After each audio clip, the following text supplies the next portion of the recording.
The Golden King by Maladaptive Writing, Chapter 2, The Sorting.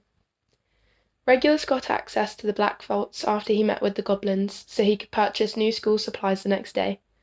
It felt a little strange to be rebuying books that he had already read and studied. He was glad that Creature had taken his wand before he died. He thought that maybe he'd given it to him in his final moments, but he couldn't be sure. Regardless, he was happy that he still had his old one. He didn't think visiting the odd fellow Ollivander would be very fun in his new form.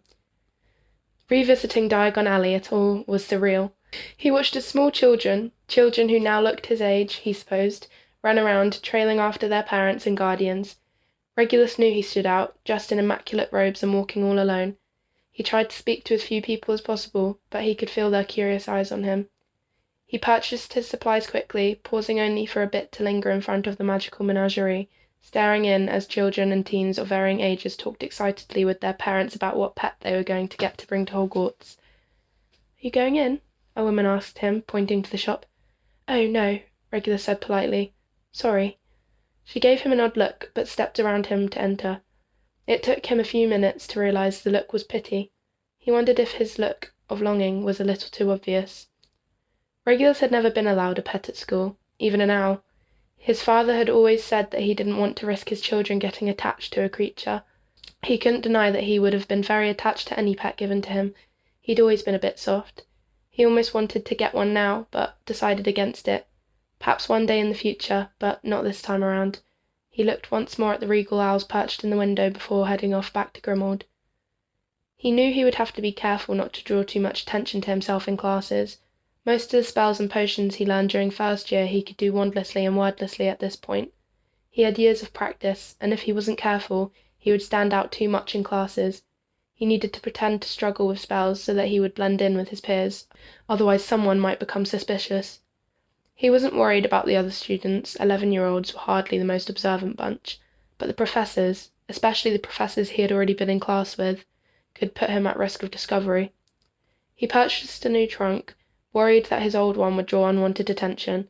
His old one had a huge painting of the Black family crest on the side, his initials branded into the front. It was ostentatious, meant to assert his wealth among his fellow students. Though his initials hadn't changed this time around, he still didn't want one that held such value. He packed the trunk himself, Creature lingering in the room and watching him resentfully. It was customary for house elves to do that kind of task, and clearly Creature felt robbed that Regulus wasn't letting him participate. "I just want to make sure I have everything," Regulus said by way of explanation. "Creature can make sure that Master Regulus has his supplies," Creature said unhappily. "I know that," Regulus said with a quiet sigh. "I promise I'll let you do it next time." Creature seemed displeased with the excuse, but he didn't say anything. He was far too proper for that.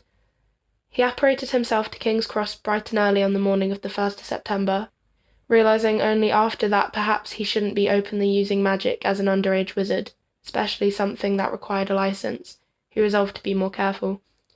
Even though he was now registered for Hogwarts, it thankfully didn't seem like the trace had been reactivated. He had tried it out the moment he received his Hogwarts letter only a few days after his visit to Gringotts. The wards on Grimmauld were so thick with magic that anything he did inside the house, even when he was underage, would have been picked up by the trace, so he walked out into the street and tried casting a simple lumos. There was no reaction, though Regulus wasn't surprised. He wondered if the magic of the trace would even work on him, or if it would recognize him as an adult rather than a child. Regardless, he would use his magic freely, but other adult wizards would grow suspicious if they saw an 11-year-old apparating on his own. He arrived very early for the train and quickly found an empty cabin, casting a subtle notice-me-not charm on the door. He wasn't interested in interacting with anyone on the way there. He knew he needed to find and befriend Harry Potter, at least befriend him enough that he could watch out for him, but he didn't feel like that was pressing enough for him to find Harry on the train. The last thing he wanted to do was overwhelm him and scare him off, not to mention that he was a bit nervous about meeting James's son. He tried to do as much research as possible on the child, but the information available was very limited. It seemed like he had been raised with a Muggle relatives, Lily's no doubt. After James's parents had passed, he had no other living family, but beyond that small tidbit, Regulus knew very little about Harry Potter. He was a mystery to the wizarding world, no doubt only increasing the awe and the worship he inspired from people. He wondered how a child would handle that kind of fame and admiration. He thought of the way James and Sirius would relish in the applause of others, the way they sought out the spotlight, always drawing attention to themselves. Regulus expected Harry would be similar to that, though Lily was always understated, except when she was yelling at James and his friends. She seemed very pragmatic, at least that's what Regulus thought based on his limited awareness of her. Perhaps Harry would be the same. So, he did not plan on introducing himself on the train. He felt that would come off as too desperate. Harry might feel hunted if Regulus sought him out too early. Not to mention he did not want to have to interact with any other children who might question who he was, or any children on the train at all if it could be helped. The Black family name was very well known in the Wizarding world, and if he ran into any purebloods, they would have questions about who Regulus was and where he came from. He decided that he wanted to limit the queries until he arrived safely at Hogwarts. He was worried about the professors recognizing him once he was there, but was hopeful that the black genes would outweigh any questions they might have.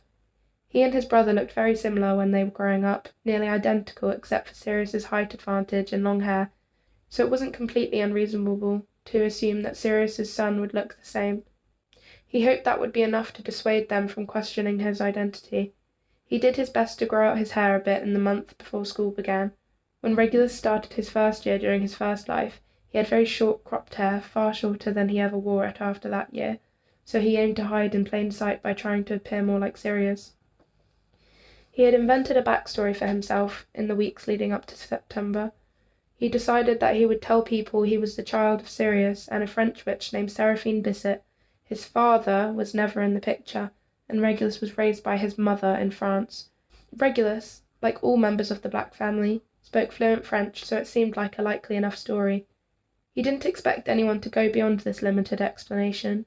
He would tell them he just returned to England a few months ago, which was why no one knew of him. It was enough for now. He watched the hordes of children flutter around with their parents, saying goodbye and piling into the train. He didn't recognize anyone at first, not that he expected to. It was only when he saw his cousin, Narcissa, that he remembered she had a son. Narcissa had married Lucius when Regulus was in his third year, and he knew they were trying for a child. He had seen the name Draco Lucius Malfoy on the Black family tapestry shortly after he came back, but it hadn't registered to him that this child would also be at school with him. This added a slight complication, as Narcissa would no doubt recognize him, but he hoped that he could avoid running into her. She had been his favourite cousin growing up. Andromeda, before she was disowned, had always loved Sirius. Bellatrix was a difficult person, even in childhood, and Regulus spent most of his time around her, worried that she would attack him. Narcissa seemed cold to some, overly proper perhaps, but with Regulus she was soft and kind. He always loved her. He wondered idly how Narcissa had reacted to his death, though he didn't dwell on the morbid thought. It wasn't long after he saw her that the train was pulling away from the station. It hadn't been that long since Regulus rode the Hogwarts Express, but to him it felt like years and years had passed. He supposed that it had, considering that it was 1991, but really, so much had changed since Regulus boarded the train for his 7th year. For one thing, he wasn't a marked Death Eater any longer. He remembered the train ride back to school after he was marked, the dark mark still burning on his skin, the ache of shame still weaving throughout his thoughts. He wasn't as weighted down by the expectations of his parents or burdened by the abandonment of his brother and James now either as he had been on the train before 7th year, the only year where Sirius and James had already graduated. Of course, some things had not changed. He still felt an enormous responsibility, though now it was self-imposed. His goal to kill the Dark Lord for good weighed heavy on his thoughts. He knew it was dangerous, but he figured that, at this point, he had nothing to lose. He had already died once trying to kill him. What was one more time? He no longer had any family to protect from the Dark Lord's vengeance as he had in 1979. Perhaps he would have worried about Narcissa, but so much time had passed that he doubted she would be made to pay for the price for his betrayal, especially considering her loyalty to her husband Lucius. Lucius had managed to slither out from under the conviction other Death Eaters had gotten, arguing that he was imperious and forced to serve. The Dark Lord would take revenge on him regardless of Regulus's choices. Nor did he have to worry about the safety of James, who was already long dead, though Regulus did his best not to think about that fact. Sirius had sided with the Dark Lord in the end, so Regulus couldn't care less what became of him. No, he was free to find and kill the Dark Lord in a way he had never been in his first life. He wasn't sure why he had been given this second chance. but he did not intend to waste it on anything except the Dark Lord's destruction. He knew there was a high probability that he would fail, or possibly die in the process, but as he kept reminding himself, he had nothing holding him back any more. He was already living on borrowed time, and he had no qualms about losing his life. He had already done it once, and he could surely do it again. The world outside the train passed quickly, and before he knew it, Regulus was arriving at the station in Hogsmeade and getting out to convene with the other first years. He nearly walked over to the carriages with the older students, but managed to catch himself at the last minute. He loaded into a boat with 3 students he was sure he didn't recognise, and listened as they chatted with each other excitedly, but he did not engage. Instead, he sat back and watched as Hogwarts came into view across the Black Lake. The first time he had made this journey, he had been filled with anxiety and dread, worried about his sorting, whether he would end up in Slytherin and make his mother and father proud, but isolate his brother, or whether he would be sorted somewhere else and face the same abuse that his brother endured over the summer. Now, though, he found that it was like looking at Hogwarts as the fortress that it was. Hogwarts had been a refuge when he was a child, a way to escape his parents even for a little bit. He never rebelled like his brother did, but he did feel like he could breathe easier when he was there. It was different this time around, but the feeling of refuge was still there. Harry would be protected at Hogwarts, at least better protected than he would be with his Muggle relatives, who were defenceless against magic. Who knew how he had survived this long? All Regulus had to do was make sure he stayed that way. He stood around with the other first years, waiting for Professor McGonagall to return and bring them into the Great Hall. He overheard a few students discussing how they might be sorted, and he could practically taste the nervous energy building in the air. Entering the Great Hall for the first time was surreal, his chest tightening uncomfortably as some indecipherable emotion flooded through him. He listened as the other children around him gasped in amazement, their experiences unmarred by their past. Regulus kept his head down the entire walk up to the front, trying his best not to draw attention to himself from the staff and the older students. The Sorting Hat sang a long song about the houses before the sorting began. It was much more tedious when he was anxious to get the sorting done with. It was like his first life all over again. He was sure he didn't hear a single word of the song the night he was first sorted, too focused on the uncertainty in his head to hear it. Honestly, Regulus had completely forgotten about the singing, but it was interesting to hear that it hadn't changed. McGonagall stood tall before them, a list of students written out on parchment before her. She had the same stern look that she always had, but with a few more wrinkles. He wondered if the years had been hard for her. He never spoke to her much during his first life, only interacting when he went to classes. He wondered if she would recognize him. "When I call your name, you will put on the hat and sit on the stool to be sorted. Abbott, Hannah," McGonagall said. One of the girls who had been on the boat with him stepped forward. She looked nervous, anxiously gnawing at her bottom lip, but she didn't hesitate. The hat was only on her moment before it shouted, "Hufflepuff!" She jumped off the stool with an excited smile, prancing over to the Hufflepuff table, where she was greeted by her new housemates. "Black, Regulus." She didn't falter when she said his name, but he noticed the double take she did when she glanced down at him. Her eyebrows furrowed just as whispers erupted around them. He wondered if it was other purebloods wondering who he was. Most of them would know of his family. He tried to ignore them, but it was hard to miss the curious look he caught from Headmaster Dumbledore. Regulus lifted his chin proudly, letting the whispers roll off his back the way Sirius might. He walked to the front, confidently, and sat down on the stool, McGonagall immediately placing the hat on his head. "Regulus Black," the hat said as it fell over his eyes. "Back again, I see. It is uncommon that I get the opportunity to sort a child twice."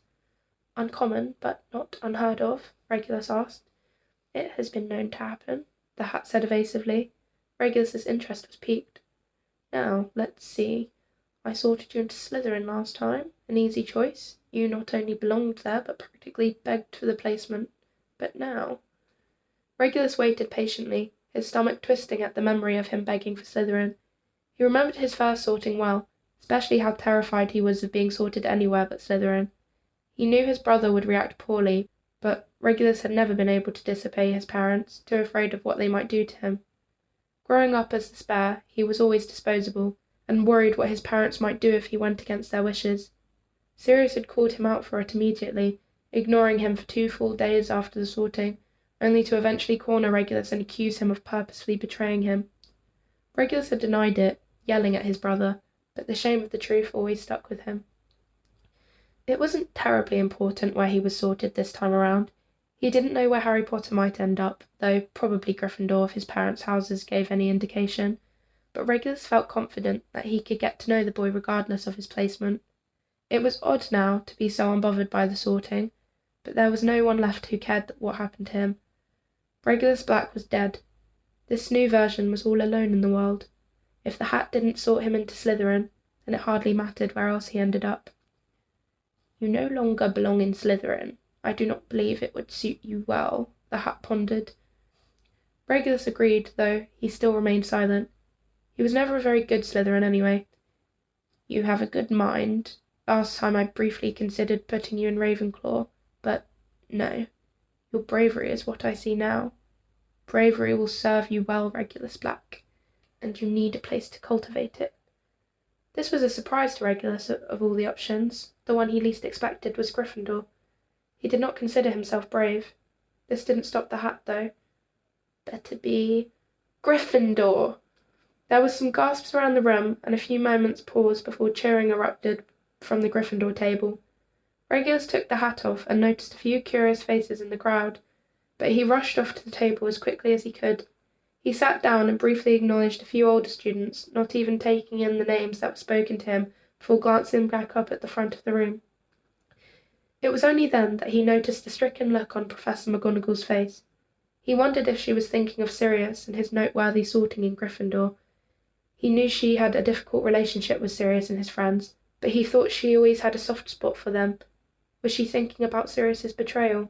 Did it haunt her the way it was haunting him? He looked away quickly, unwilling to stare back at her as openly as she was looking at him. He watched with mild interest as the other students were sorted. Draco Malfoy, Narcissa's son, was sorted into Slytherin the moment the hat touched his head. No surprise there. When Harry Potter's name was called, the entire Great Hall dropped into silence in anticipation. It seemed to take longer than expected for him to be sorted. Regulus thought he might be arguing with the hat, but it was hard to be sure with the way it fell over most of his face. When it finally shouted Gryffindor, the table seemed to erupt in shouts and cheers so loud that Regulus thought he might lose his hearing. Harry Potter was greeted with handshakes from every student that could reach him, and to Regulus's surprise, he felt deeply uncomfortable with the attention. That was interesting.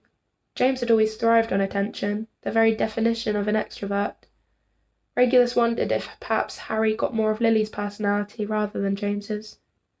Harry must have noticed Regulus watching him, because he gave him a very shy smile and looked away quickly. He looked so much like James that, for a moment, Regulus felt like he couldn't breathe. He tried his best to shove away the memories that threatened to drown him, but his chest remained tight for the remainder of dinner. The rest of the sorting was uneventful, and Regulus barely spoke to anyone as he waited for it to be finished. He looked at the professor's table, trying to see which ones were new and which ones he recognised. He had not been expecting to see Severus Snape staring at him with a burning intensity. Regulus had not realised that Snape would be teaching at Hogwarts. If Regulus had to guess, he would have expected Snape to be dead before he expected him to teach children, not to mention that Snape was a Death Eater. How did a Death Eater manage to not only escape a prison sentence but also land a job as a professor at Hogwarts?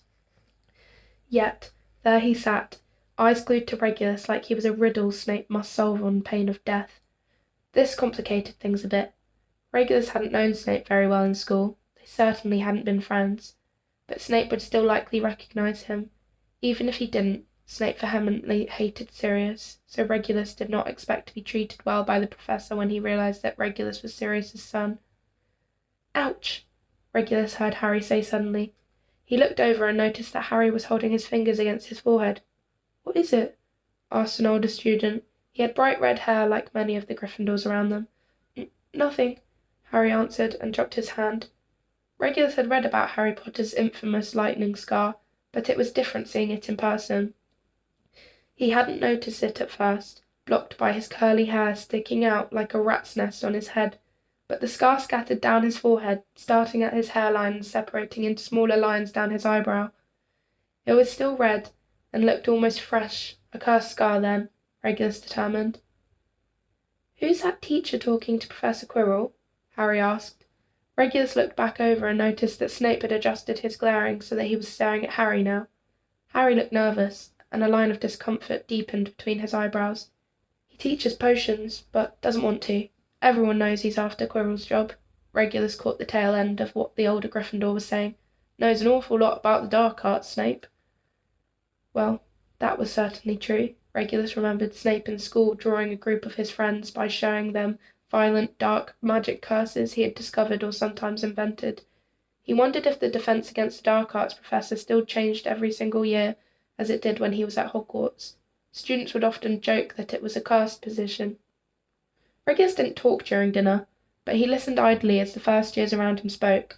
One of them also had bright red hair to match some of the others at the table, and he spoke to a pair of twins on and off while he shoved chicken wings in his mouth.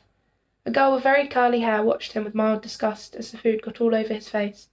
Harry ate like a ravenous creature, adding a little bit of everything to his plate before wiping it clean.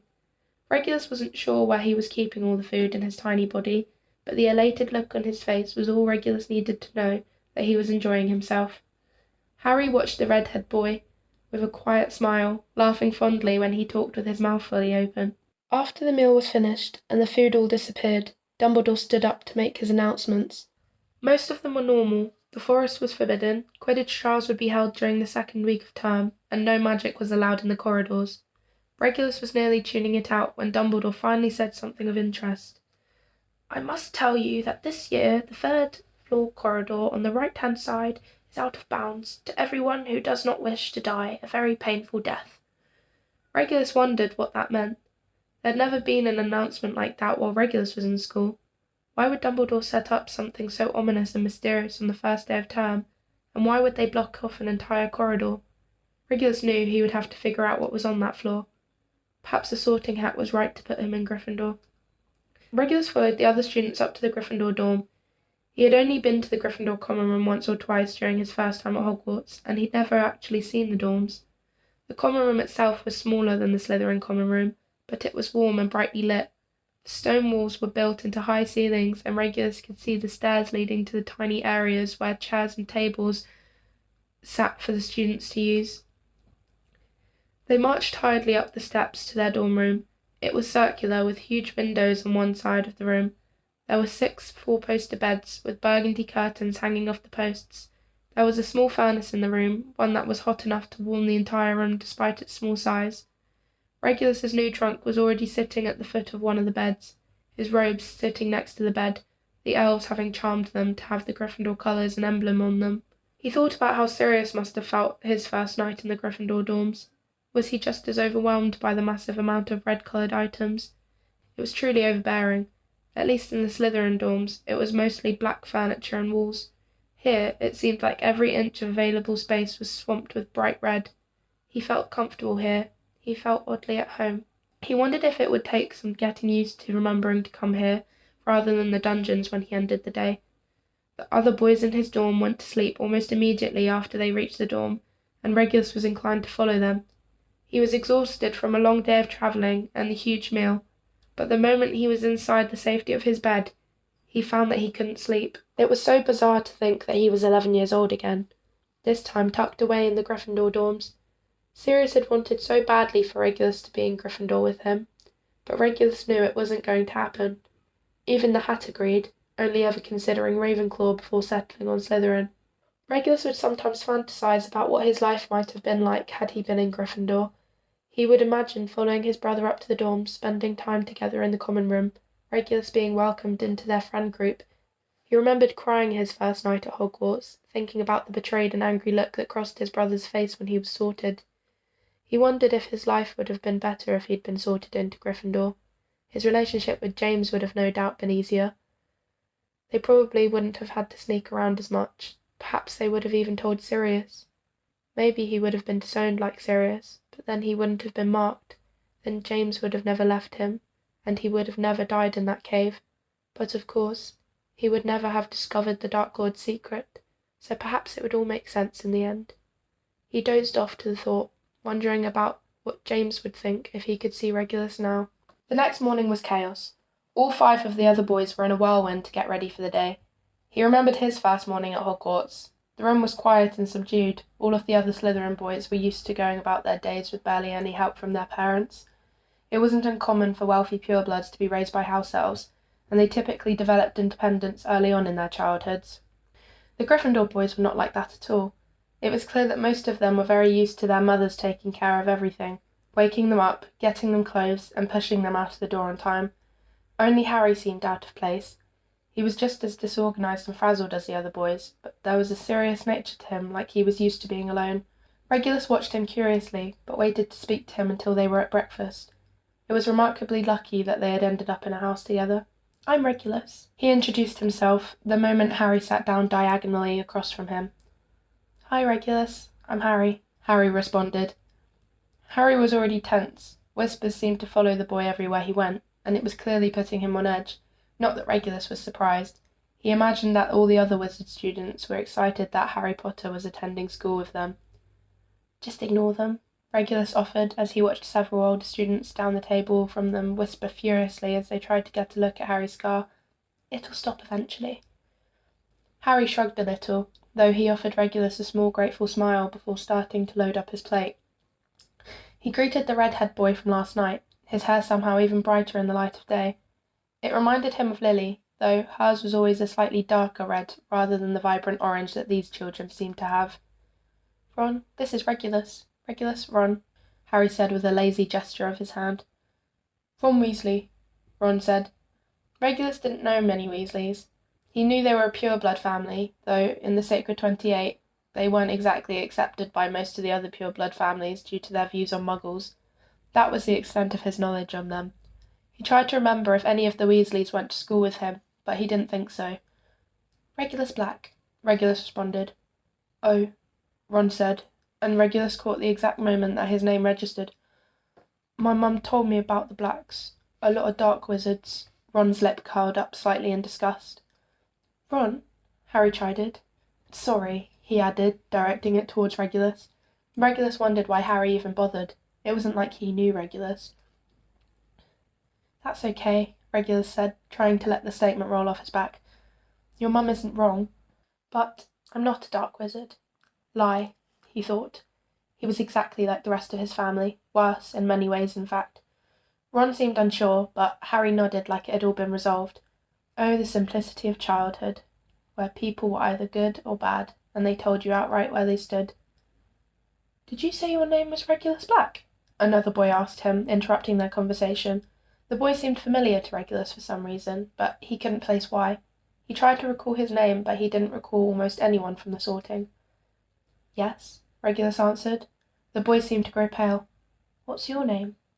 "Neville," he answered. "Neville Longbottom." "Oh."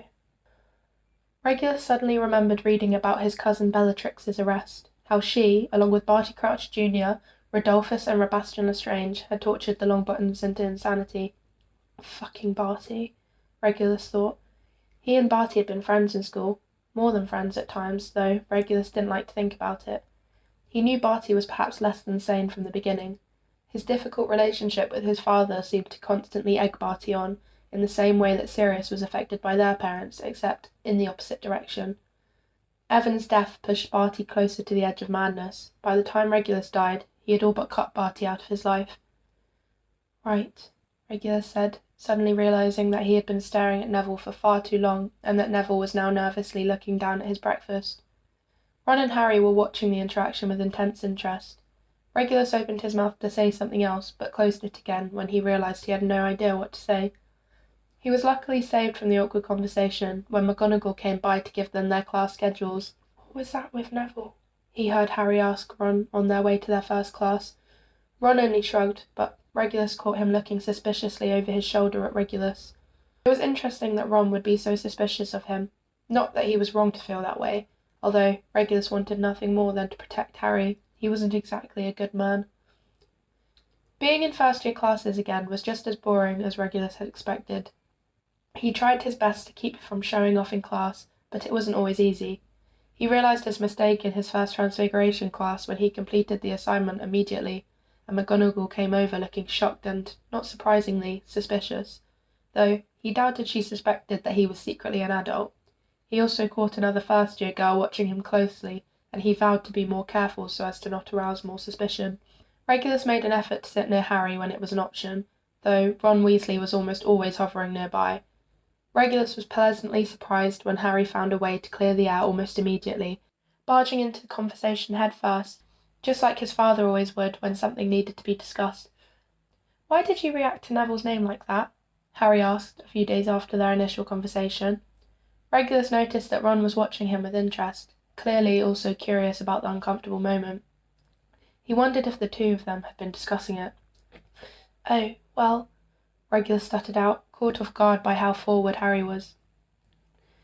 "One of my family members attacked Neville's parents," he answered, and seeing the looks on both Harry and Ron's faces, hurried to add, "But I don't know her. She's been in Azkaban most of my life, but it's hard to get away from the name. I wasn't even raised in England. I didn't know any of my family." Regulus snapped his mouth shut when he realized he was rambling. They didn't need his entire fake backstory. Harry said nothing as he spoke, just watched him patiently and waited for him to finish his maundering. Regulus felt an unreasonable amount of guilt about lying to Harry.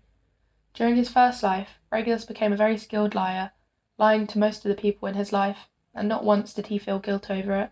But looking into Harry's trusting eyes caused a feeling of shame to shoot through him. Not that he had another choice. There was no way he was going to tell Harry who he really was. How did one explain to a child that they were secretly an adult in a child's body and that they'd come to protect them because they were once in love with their now dead father? "I don't blame him," Regulus said after a long moment, shaking off his thoughts. "For reacting that way, I mean." Harry nodded knowingly.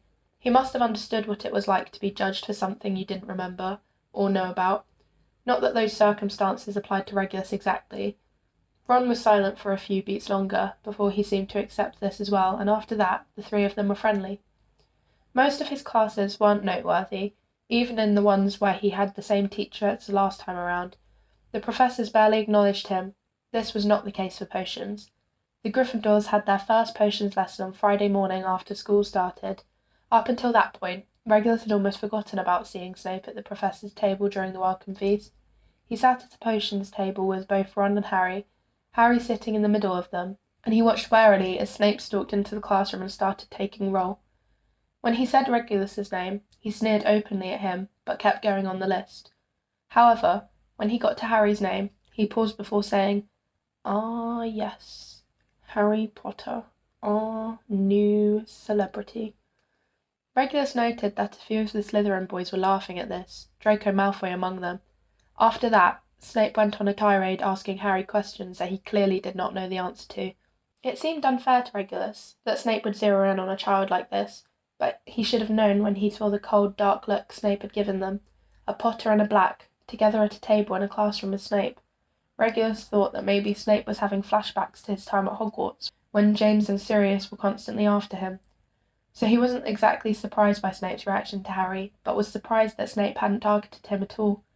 But Snape seemed to have trouble even looking in Regulus's direction for too long. By the end of class, Snape had taken points from Gryffindor for Harry's cheek, as well as Harry's inability to stop Neville from making a mistake during the potion-making process, despite Harry sitting at a completely different table. To Regulus it was almost comical, watching a grown man fight for power over an 11-year-old, especially one that had no idea what was going on, but it was clear that Harry did not see the comedy in the situation. He was practically sulking as the three of them made their way out of the class. "Don't worry about it, Harry," Regulus told him, bumping his shoulder against Harry's. "Snape probably just hates Gryffindors." "He seems to hate me the most," Harry said sullenly. "He's a prat," Regulus said simply. Ron chuckled and even Harry gave a small smile. Regulus followed the other two boys as they went to Hagrid's after class. Harry had been invited over and asked if Ron and Regulus wanted to come. Regulus did not particularly want to spend the afternoon in the hut belonging to some half-giant, but he aimed to stay friends with Harry, so he wasn't going to let the opportunity pass him by. "This is Ron," Harry told Hagrid once they'd settled into the oversized chairs around Hagrid's living room, "and this is Regulus." "Another Weasley, eh?" Hagrid asked Ron. "And a Black?" he said, turning his gaze on Regulus. "Who are—" "Sirius," Regulus answered, already knowing the question Hagrid was going to ask. He had forgotten that Hagrid had worked with Sirius and their band of do-gooders. It wasn't that Sirius and James were friends with Hagrid, at least not to his knowledge, but they were nicer to the groundskeeper than most. "Right then. Hagrid said awkwardly, a complicated look crossing his face. "A rock cake for you?" It was clear that Hagrid did not want to say anything about Sirius, and Regulus was more than happy about that. He surprisingly found that he enjoyed spending time with the half-giant. He could just imagine his mother rolling in her grave if she could witness this. Near the end of their afternoon with Hagrid, Harry noticed a Daily Prophet's article about a break-in at Gringotts, supposedly on the same day that Harry had been taken there with Hagrid. On the way back to the castle, Harry told them about the strange object that Hagrid had picked up from the vault that was broken into, and Regulus knew that something was very wrong at Hogwarts.